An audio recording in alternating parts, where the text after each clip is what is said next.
we left off at HD 164865. It was a B9 supergiant, yeah? But that's all that was here. And like I said, I was going to head over to Eagle Nebula. It's about 3,000 light years distant. Now it took 4,000 light years to get to the Lagoon Nebula to start with, but there's an awful lot of water worlds on the way, so I'm going to stick with my plan of not going out to water worlds while I'm heading towards the Eagle Nebula. So hopefully I should get there quite a bit faster than what I managed to get to the Lagoon. Just having a look at what's on the way, I'm actually not really sure. You've sort of got the Trifid Nebula slightly to the right, and you've got the Omega Nebula to the left, with the Eagle Nebula in between. So I'll maybe head towards, I think, the Omega Nebula, or I'll just head off in this direction and see how it goes. Pick a spot, look for something interesting. That looks pretty interesting. I guess we can head out to here first. As long as we're heading in the direction of the Eagle Nebula, that'll be good enough. Right. Now here's a bizarre looking system. Figure out what's going on here. This is pretty big. Got to hand it to this destructionist guy, he really does get some scanning done. Right, an A9 and a G8. And we've also got an A8 and a couple of Ks over there, so I think I'm going to pay both of these a quick visit. Nice. Right, so there's been nothing much else planet-wise at those last two systems, so carry on. G2K7M9 going there. Now then, that's 1, 2, 3 water worlds at least. Just going to scan it all. It's quite a large class F, this one. That's going to be 2 water worlds around each other. So this one's terraformable.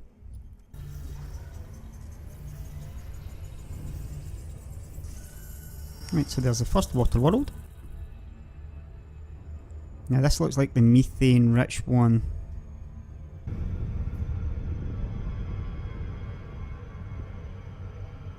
Interesting poles on it as well though.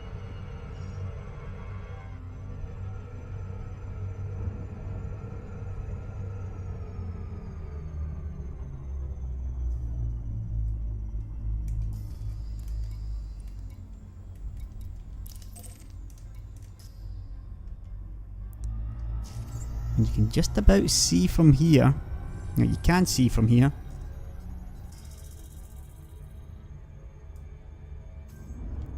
A second water world. Yeah, that's about as rare as you're gonna see. Terraforming candidate water world with the ammonia atmosphere, like I said, and only 3 light seconds distant. A second terraformable water world. This one's much more close to Earth, very close in fact, just doesn't have the patches of land I feel. Go pay it a visit.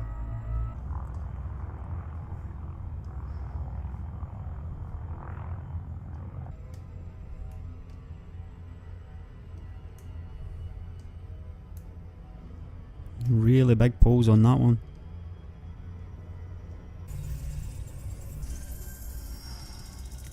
And here we have third water world.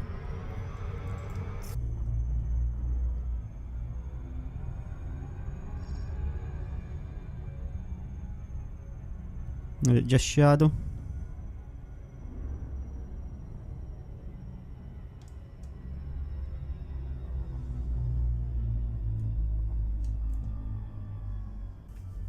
Still pretty close to the lagoon, as you can see. Right, now there's only 2 planets left, so I might as well scan them. You never know. They're pretty far out though. This one is also a candidate for terraforming. That's 4 terraforming candidates, 3 water worlds all around this class F. Right, so as I thought, these 2 are just rocky ice worlds. Still, yeah, 3 water worlds. I think that must be my record. I don't think I've ever found 3 in one system before. 4 are terraformable. Obviously there's an awful lot of money in a system like this as well. This wasn't even the one I was intending to head to. So I basically just hit this one by accident. That's tempting, an F9 and a G9. I'll be heading over there next, I think. It's a good looking star, this one. Right, sadly, we've got a double, but that's all it is. The Class G is pretty far away. Right, a couple of B's and an A. Really need to jump into this one. Quite interesting though, because the A comes before the B here, which means the B and the A must be pretty close together, with this third B, sorry, this second B way further out. They're all very hot for their class. Right, so it's pretty much what I thought. You've got a B and an A very, very close together. Oh, this is pretty smart, yeah, because that's a Class A. That can't be right, surely. Let's have a look at the system map. That two B's together. What is going on here? Yep, that's a Class A, however, it is so close to being a Class B. You can see, look, this is that Class A's range in mass from 1.4 to 2.1 solar masses, yeah, but this one's got 2.6. That is definitely the bluest looking A I have ever seen. Maybe you remember in a previous episode when I talked about the A's always looking the same, like a very, very white colour. Well, that's like no A I have ever seen in the game. Yeah, look, it's almost got a higher mass than this second Class B. Look at the radius as well, 1.84, 1.85. I mean, that is so close to being a Class B. It makes you wonder how this is working in the game, because I can't really think of any reason why this would be a Class A. I mean, it looks like a B, just a pretty small one. Let's see what it looks like closer in. Is it taking some of the glow from the nearby B?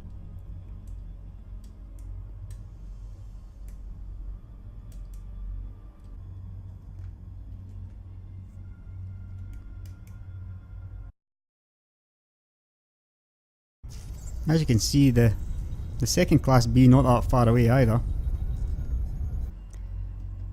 Now obviously when you've got two stars that close together, they are going to be interacting, yeah? So, I mean, I've actually seen this before with another couple of stars, and it just makes me wonder, is there something in the game that, you know, to allow for that interaction? Because how else would this Class A be, you know, look like this? You can barely tell them apart from each other. There would be mass transfer between both of them. They're only at 0.7 days orbital period, so they'd be transferring mass to each other. Normally the more massive star would be taking mass from the smaller star, but that doesn't really make sense either, because this is a massive Class A. Let's keep moving on though. Right, there's some nice systems here.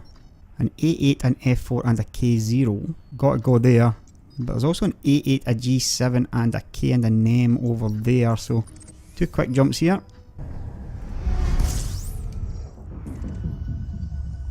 Right, so that's water. 0.55 out, just where you'd expect to find it around a K. Pretty similar to the solar system, this one. Slightly more small planets closer in. Then you've got Jupiter and Saturn, Uranus and Neptune. But we're not going out to this. Oh, very nice. Here's a Class K that's got a bigger solar radius than Sol. It's not that far away from these other two either. Right, now what's this I'm seeing? This looks like a pretty close cluster in the direction I'm heading into. 8 stars? We'll keep heading over here anyway. Fuel group disengaged. Yeah, I'm pretty intrigued by that. I'm certainly going to be heading over to it. Yep, it must be pretty far away, so there must be pretty big stars. Hot and bright. This is interesting looking. F0, M1, F3, G5. Alright, this... we've got a K right in behind this one, I think. And it's a Class M, 0.4 day period. Right, this is pretty close by as well. It's a pretty bizarre looking system, really. I mean, it's only a Class F main, but look at all this. A couple of brown dwarfs as well. It's pretty big for an F right enough. Right, now there's the M. And there's the second F. Now it looks like that cluster in the background is getting slightly more spread out, so it must be getting closer. That's a really interesting system to see so many stars around just a class F.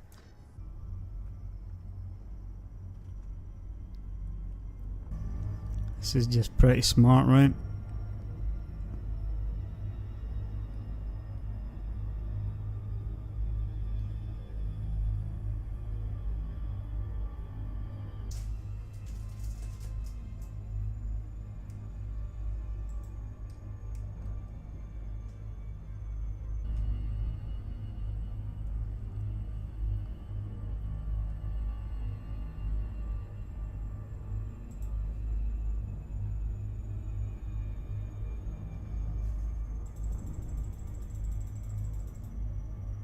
That's just phenomenal.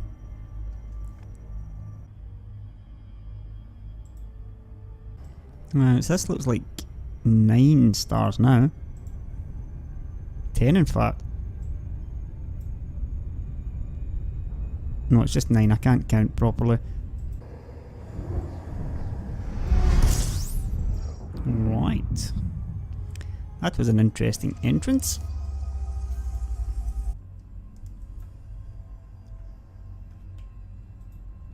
Right, now the Trifid Nebula is getting pretty close, I think. Yeah, 430 light years, that's not far. So I reckon that's where we're going next. Yeah, there's actually quite a lot of interesting objects starting to appear now. I mean, what is this thing?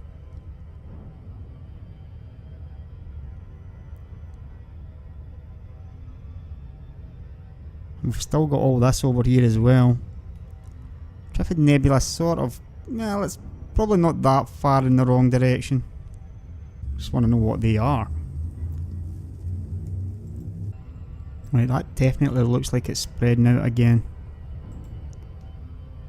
Continue on this way for now though. Frameshift drive charging. I'm guessing those must be about 100 to 200 distant.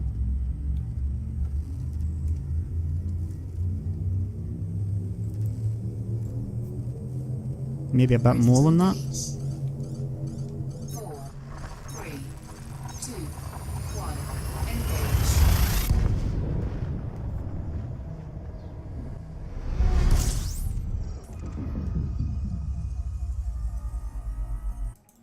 Now then, 0.7 out. I'm going to scan that just in case. It is probably just water, but I wouldn't like to miss another Earthlight, you know.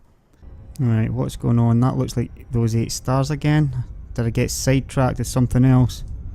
Now that is them. There's a lot more than 9 now though.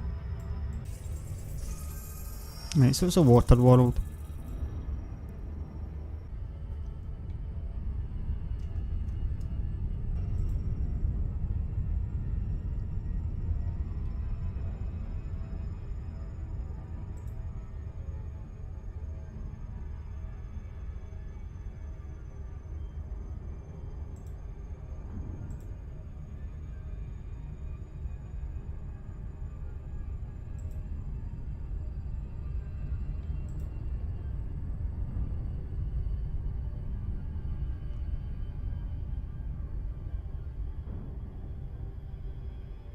It's pretty smart, right?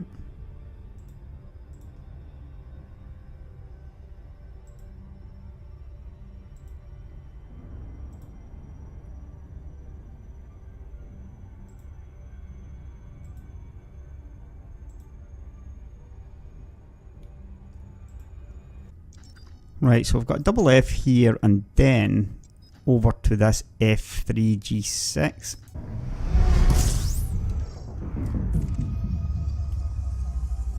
I'm guessing all this is probably nothing. This one's just too far out. I'm going to press on.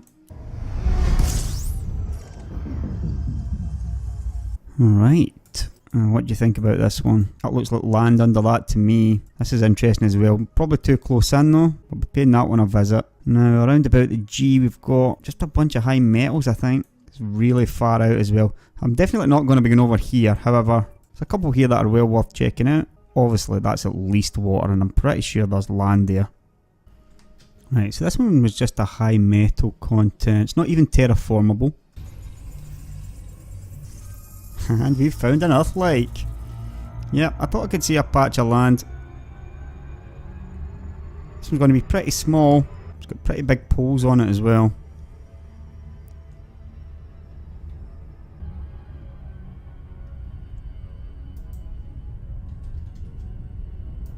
It's a lot different from the first one I found, yeah.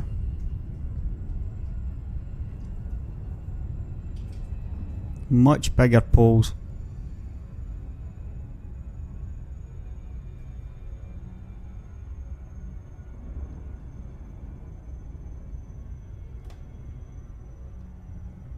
I think it's got quite a lot less land as well.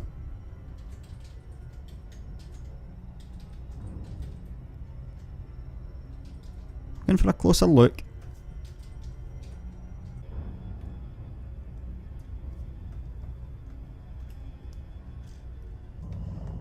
This one's much more like big islands as opposed to the continents that you could see on the previous one.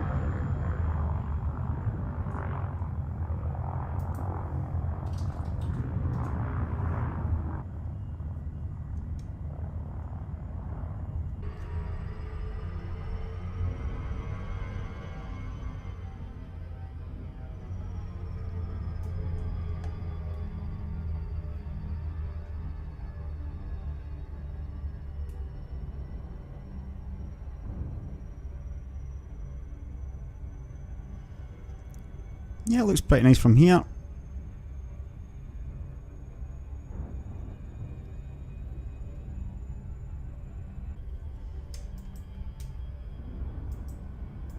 Again, it's got a very similar composition to Earth. Good temperature on it as well, but it is pretty small.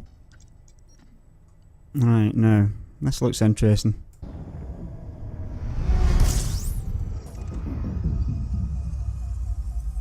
Right, so there's not a great deal here. I think you know it's pretty bad when the most interesting object is actually around the dwarf, the smallest star. Look at the orbital period on this at 0.4 days. Normally you just get those pink frozen ones, but it's pretty rare to see something like this around a dwarf. It's because it is so close. It's a little bit far out to go to though, so not gonna bother. Right, I think I'll jump over here. Start heading upward a bit as well. Obviously the nebula is above the plane I am on. 200 light years distant. Right, we can just about see now that the nebula is definitely getting that little bit larger than it was. It's still pretty dark because, no, it's a pretty dark nebula. It's definitely getting bigger though.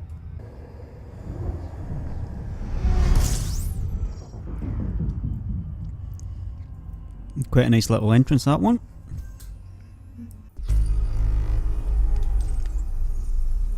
It looks like it's just going to be these stars though.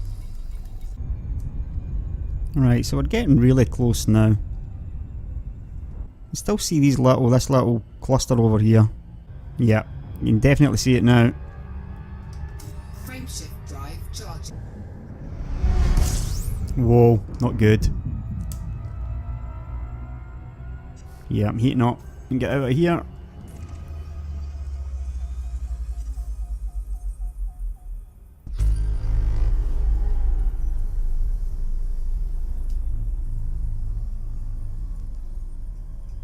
There's some pretty close stars here. This is going to be a nice shot. Yeah, because this F's only 2.3 days out as well. This might be the closest triple I've seen so far. Yeah, these are really close together.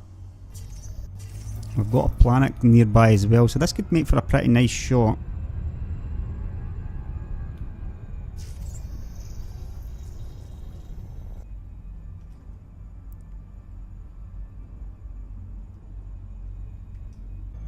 So how ridiculously cool is this?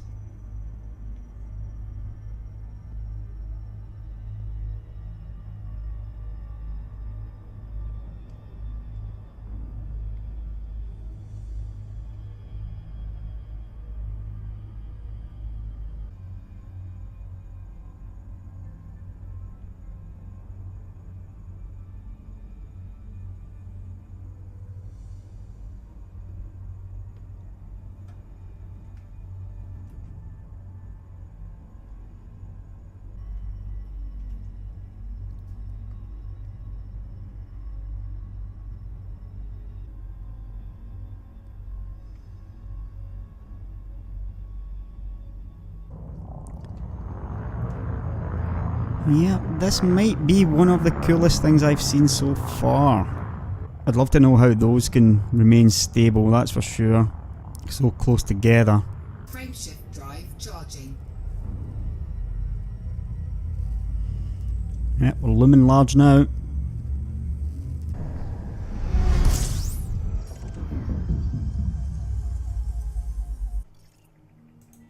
Now what is going on here? Now this is pretty strange, yeah, because we've clearly jumped in at a class F when there is a class A here as well. However, the class F is more massive for some reason, just a tiny bit more massive. You can quite clearly see though that the A has a larger radius. They're pretty close together. This one's not that far out either, and let's see, for a class G, I'm gonna guess that's water. Very large actually. I think I'll pay this one a visit just for the size of it.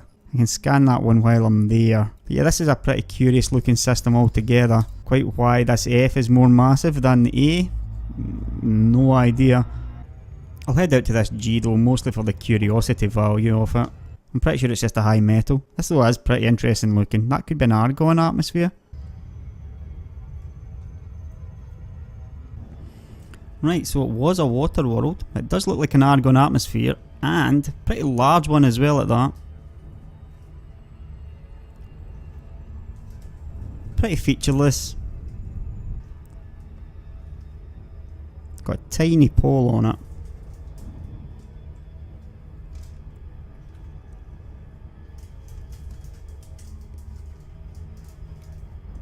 That's pretty smart.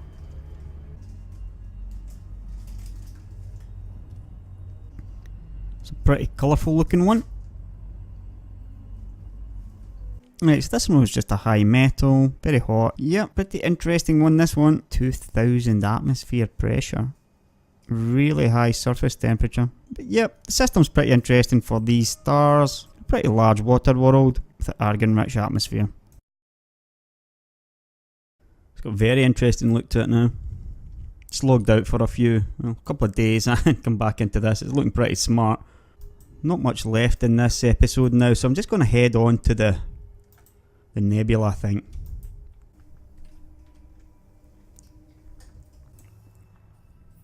You can see on the map now I am extremely close to the beginning of the nebula. Just about see a patch of purple in the middle of the screen. It'll get brighter as I get further away from the star, yeah.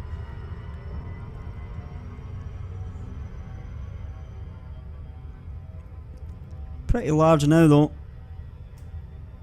We'll be filling the screen in the next jump, I think.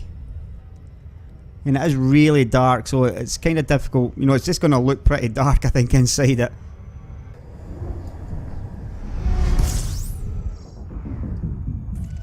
Right, so there's nothing around this class A except for extreme dark.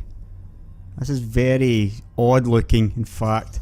You don't normally see such darkness.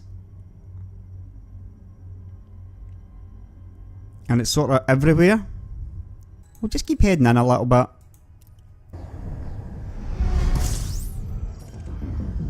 Yeah, once again,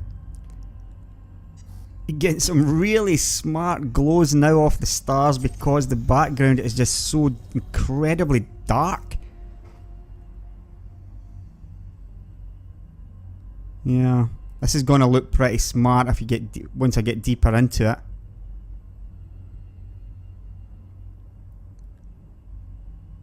It's just so dark. Now, what's that? Is that the... Yeah, that's what I've been looking at all episode. 12 stars. So we've travelled about 700 light years. You can see this nebula is much bigger than the Lagoon Nebula. It's got dark areas, but it's also got like blue areas and a red area, which is because it's actually different parts. It's different types of nebula kind of rolled into one. The blue part that I'm sort of in now or coming to is called Reflection Nebula, and the red stuff's an Emission Nebula. There's not quite as much of that, I think. There are no really large stars in this. There's no type O's, yeah? So there's nothing like Herschel 36 in it. There's not even a type B one out here, but that's not within the nebula. So there's nothing, you know, there's nothing spectacular in terms of, you know, stellar objects. Now you can see here now, we've got the blue and the red. Ready to engage. 3, 2. It's pretty dull though.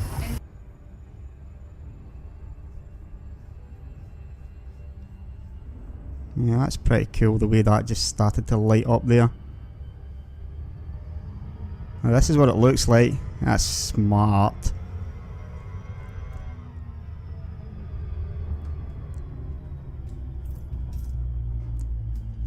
So yep, you can sort of see, yeah, you can see the colours quite clearly now.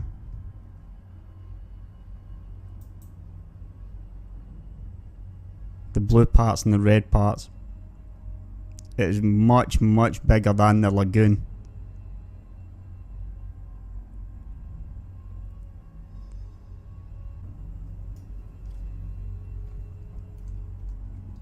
Move a bit deeper into one of the red parts as well.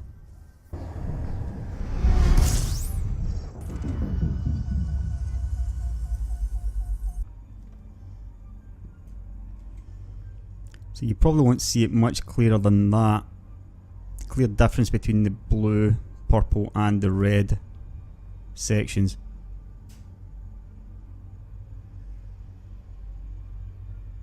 Yeah, it's very cool.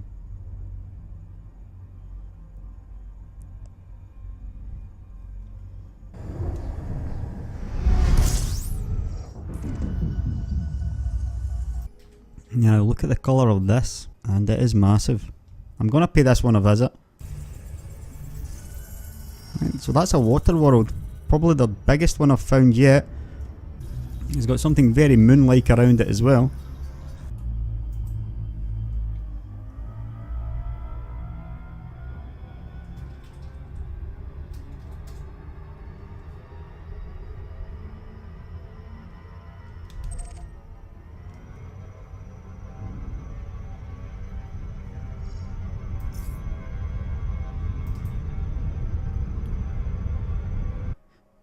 Right, so nitrogen as well.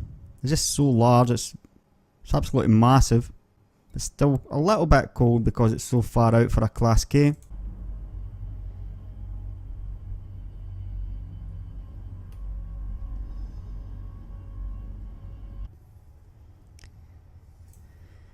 Right, so I guess I'm gonna head on my journey. There is the Omega Nebula. I'm wondering if this is what these stars are that I've been tracking. Very similar to the one I'm in really right now, yeah. And it's 800 distance, so that wouldn't be a bad target for the next episode.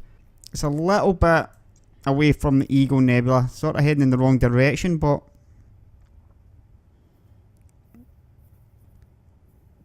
it's probably going to be the best target. The Ego Nebula is really interesting looking. We're only a couple of thousand light years distant from it. So we'll see you in the next one.